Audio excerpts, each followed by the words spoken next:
ఇవాళ వారు కూడా ముఖ్యమంత్రి ఉన్నారు, మంత్రులు ఉన్నారు. క్యాబినెట్ మీటింగ్లు అవుతున్నాయి. వారు కూడా 10 నెలలకు ఒకసారి క్యాబినెట్ మీటింగ్ పెట్టాలి. అంటే ఈ రాష్ట్రంలో క్యాబినెట్ ఆమోదం లేకుండా ఇంత పెద్ద ప్రాజెక్ట్ నిర్వహించేటువంటి ప్రాక్టీస్ ఎప్పుడైనా ఉంటే చెప్పండి. దానికి సంబంధించిన మొత్తం ఆధారాలు ఇస్తామని చెప్పినాం. ఇలా నేను ఇంకొక మాట కూడా చెప్తున్నాను, నన్ను అడగడం కంటే కూడా నా మీద మాట్లాడుతున్నాను. కానీ ఆ క్యాబినెట్లో మంత్రులుగా పనిచేసిన వాళ్ళు ఒక 3 అక్కడ ఉన్నారు. ఇప్పుడు 3 ఉన్నారు అక్కడ. ఒకరు మంత్రిగా లేకపోవచ్చు కానీ 3 మంత్రులు ఉన్నారు. నేనేమంటున్నా అంటే, నేను సూత్రప్రాయంగా బ్లంట్గా చెప్తా ఉన్నా, కేసీఆర్ ఇట్లాంటి ఇష్యూస్ అన్నీ కూడా క్యాబినెట్లో పెట్టకుండా ఆనాడు కాలేదని చెప్పి 100 సార్లు చెప్పి, నేను ఆనాడు మంత్రిగా ఉన్నా కూడా చెప్తున్నా. ఇప్పుడు బీజేపీ ఎంపీగా చెప్పట్లేదు, నేను ఆనాడు ఆర్థిక మంత్రిగా చెప్తా ఉన్నా. ఇంకా అన్ని డిపార్ట్మెంట్లకు కూడా ఆయన ఇచ్చిన ఇన్స్ట్రక్షన్స్ ఏంటంటే, మీరెవ్వరు కూడా ఏదైనా నిర్ణయాలు తీసుకున్నప్పుడు మీ శాఖలలో మీరే నిర్ణయం తీసుకోకండి, కష్టమవుతుంది. అవన్నిటినీ కూడా క్యాబినెట్ తీసుకురండి, క్యాబినెట్ ఆమోదంతో మాత్రమే చేయమని చెప్పేటువంటి మాట తప్పైతే నేను దేనికంటే దానికుంటా, రాజకీయాలు తప్పుకుంటా. ఇవన్నీ ఇట్లా మాటలు వాటికనే బట్టగాల్చి మీదేసు మాట్లాడడం సభ కాదు. ఒక్కొక్కసారి ఎగ్జిక్యూటివ్ ఆర్డర్ ద్వారా కూడా వస్తుండొచ్చు. కొన్ని నిర్ణయాలు క్యాబినెట్ కొంచెం లేట్ అవుతుందంటే ఇవ్వాలనే జీవో ఇవ్వాలంటే ఇస్తారు కావచ్చు. కానీ రెక్టిఫికేషన్ కోసం మాత్రం మళ్ళీ ఆమోదం కోసం క్యాబినెట్కి పోతుంది. క్యాబినెట్ ఆమోదం పొందకుండా ఇట్లా జరగవు, గుర్తుపెట్టుకోండి. నేను ఈ మొత్తం కాళేశ్వరం ప్రాజెక్టులో అంతకు వేరే ప్రాజెక్టులు ఏవైతున్నాయో అవన్నిటి సంబంధించిన డాక్యుమెంట్స్ అన్ని కూడా మీ పేపర్లకు కావాలితే మీకు పంపిస్తాయి. ఇప్పుడు విచారణ జరుగుతూ ఉంది కాబట్టి పంపుతుంది, కానీ తప్పకుండా డాక్యుమెంట్స్ అన్నీ కూడా మీ ప్రెస్లకు పంపిస్తా. మీరు మొత్తం స్టడీ చేయండి, దాన్ని మొత్తం బయటపెట్టే ప్రయత్నం చేయండి. మొన్న నేను టీవీ 9కి పోయినా, నేను చూపించిన ఇది ఉంది, మీరు ప్రసారం చేయమని చెప్పి. గతంలో మోడీ, నడ్డా ఇలాంటి నేతలు వచ్చి కాళేశ్వరం ప్రాజెక్టులో పెద్ద ఎత్తున అవినీతి జరుగుతుందని ఆరోపించారు. కానీ మీరు క్యాబినెట్ నిర్ణయం మేరకే నిధుల ఖర్చు చేశామని చెప్తున్నారు. ఇప్పుడు 2 డిఫరెంట్ ఆస్పెక్ట్స్. మేము అంటున్నది ప్రాజెక్టు తెలంగాణ ఉద్యమం కొనసాగింది, నీళ్లు నిధులు నియామకాల కోసం కొనసాగిందని చెప్పి 100 సార్లు చెప్తున్నాను. నేను 14 సంవత్సరాల భాగస్వామి ఉద్యమంలో నేను జైళ్ళలోకి పోయినా, నా రక్తం చిందింది. తెలంగాణ బిడ్డలు 100 మంది పెట్రోల్ మంటల్లో మాడిపోయినరు.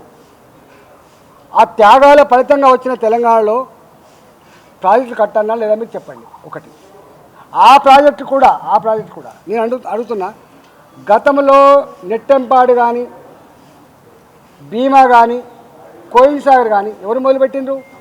కాంగ్రెస్ పార్టీ మొదలుపెట్టింది. 2005లో ఏ జలయజ్ఞం అయితే మొదలైందో ఆ జలయజ్ఞంలో ఈ ప్రాణహిత ప్రాజెక్టు ఉందా లేదా మీరు చెప్పండి. నేను అంటున్నా, కేసీఆర్ గారు మొదలుపెట్టిన ప్రాజెక్టు కాదు, గుర్తుపెట్టుకోండి. మరొకసారి చెప్తున్నాను, ఈ ప్రాజెక్టు కాళేశ్వరం ప్రాజెక్టు పేరేమైందని నేను చెప్తున్నాను. కానీ ఆనాడు ప్రాణహిత చేవెళ్ళ ప్రాజెక్టు 7 డివిజన్లుగా 28 ప్యాకేజీలతో 38,500 కోట్లు. ఇవాళ ఎవరో ఆర్టికల్ రాసి చూసిన 40,300 కోట్లు అని చెప్పి రాసి చూసిన నేను. ఆనాడు మొదలుపెట్టబడ్డ ప్రాజెక్టు. అసలు ఏమైనా ఆర్గ్యుమెంట్ చేస్తున్నప్పుడు కొంచెం ఆలోచన చేయాలి, మెదడు అప్లై చేయాలి. ఏం మాట్లాడతారు మీరు? ఏం పద్ధతి ఇది? నేను మళ్ళీ అంటున్నా, ప్రాణహిత చేవెళ్ళ ప్రాజెక్టు 5 సంవత్సరాల్లో పూర్తి చేసే ప్రాజెక్టు అవునా కదా మీరు చెప్పండి. ఇది జలయజ్ఞంలో భాగంగా వచ్చిందా లేదా మీరు చెప్పండి. నేను అడుగుతా ఉన్నా, మిడిమానేరు ఆనాడే ఉంది, ఎల్లంపల్లి ఆనాడే ఉంది.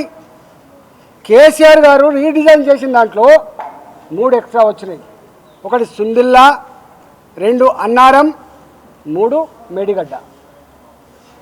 మళ్ళీ చెప్తున్న తెలంగాణ ప్రజానికానికి, ప్రాణహిత చేవెళ్ళ ప్రాజెక్టులో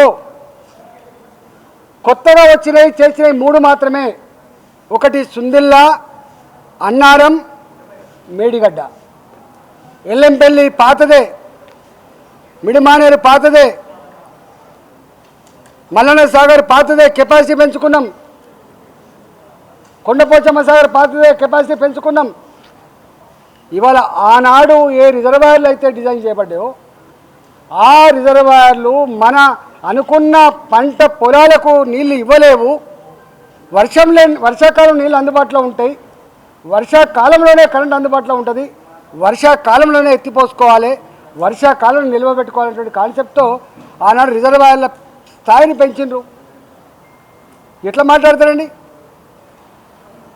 ఆ 3 ప్రాజెక్టులు మేడిగడ్డ, సుందిల్ల, అన్నారం ప్రాజెక్టుల దాని విలువ ఒకటేమో 4600 కోట్లు మేడిగడ్డది, ఒకటేమో అన్నారం అనుకుంటా 2700 కోట్లు, సుందిల్లది 2100 కోట్ల ఎంత ఉన్నది. మొత్తం కలిస్తే 9400 9500 కోట్ల రూపాయలతోటి 3 ప్రాజెక్టులు అంటే బరాజులు గోదావరి నది మీద, ఒకటి 16 టీఎంసీలది, ఒకటి 8 టీఎంసీలది, ఒకటి 6 టీఎంసీలు అనుకుంటా నాకు తెలిసి అట్లా కట్టబడదు తప్ప ఇప్పుడు పెట్టిందా? మధ్యలో అంబేద్కర్ సృజల సమంతి అని కూడా పేరు పెట్టినట్టున్నది. మీరు చెప్పండి, మీరు దీంట్లో తీయండి. గండివెల్లి, గౌరవెల్లి లేదా అప్పుడు పేర్లు కొంత ఎక్స్టెండ్ కావచ్చు, కొంత కెపాసిటీ పెంచుకోవచ్చు, కొంత ఏరియా పెరగవచ్చు, ఎస్ఆర్ఎస్పి రివర్స్ పంపింగ్ అనేది కొంత కొత్తగా రావచ్చు, దాని విలువ 1000 కోట్లు కావచ్చు. కానీ ఇవాళ దీనికి దాని మీద వేయబడ్డదే. నా మంత్రివర్గ ఉపసంఘం కూడా ఇగో ఈ 4 ప్రాజెక్టుతో పాటుగా ఈ మొత్తం కాళేశ్వరం చేవెళ్ళ, ప్రాణహిత చేవెళ్ళ ప్రాజెక్టు కూడా ఇన్ని ప్యాకేజీలు ఇవన్నీ దాంట్లో ఉన్నాయి. దాని అన్నింటి సమగ్రంగా చర్చించడం మేము వాటి మీద చర్చించడం దాని మీద ఉన్నటువంటి మొత్తం రికార్డ్స్ కానీ, దాని మీద ఎన్నిసార్లు సభలు జరిగినాయి, సమావేశాలు జరిగినాయి, ఎన్నిసార్లు దాని మీద నిమిడిస్తారనేవి అన్నీ పంపిస్తాం. మాట్లాడితే కాదు కదా.